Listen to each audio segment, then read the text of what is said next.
Class করার পরে তিনজন মিলে ক্যান্টিনে গিয়ে নাস্তা করতেছি, এমন সময় মেয়েটি মানে আমার ক্রাশ আসলো। এসে সোজায় আমার পাশে বসলো, আমার হাত পা কাঁপতে শুয়ে করে দিয়েছে। আসলে মেয়েদের প্রতি আমার অ্যালার্জি আছে, কাছে থাকলেই কেমন জানি ভয় ভয় লাগে। যাই হোক, মেয়েটিকে আমার পাশে বসতে দেখে রাফি আর সিফাত অন্য টেবিলে বসলো। আমার হাত কাঁপছে দেখে মেয়েটি বলল, এই যে মশাই, কাঁপতেছ কেন? আমি কই না তো, সত্যিটা বললে মন সম্মান আর থাকবে না।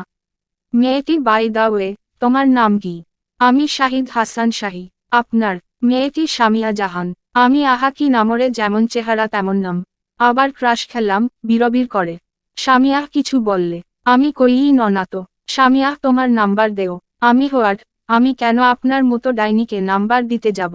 আমাকে কি ওই রকম ছেলে মনে হয়? ভাব নিয়ে। সামিয়া, কি বললি? আমি কি কিছু না। এই নিন নাম্বার, 01764449 তারা চিহ্ন তারা চিহ্ন তারা চিহ্ন তারা চিহ্ন। এহেরে, ভাব নিতে যায় একটু বেশি রাগাইয়া ফেলেছি।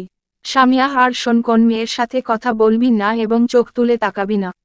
আমি, ঠিক আছে আপু। সামিয়া, আপু বলে ডাকবি না, বুঝলি? আমি তাহলে কি বলবো? সামিয়া, নাম ধরে ডাকবি। আমি, ঠিক আছে।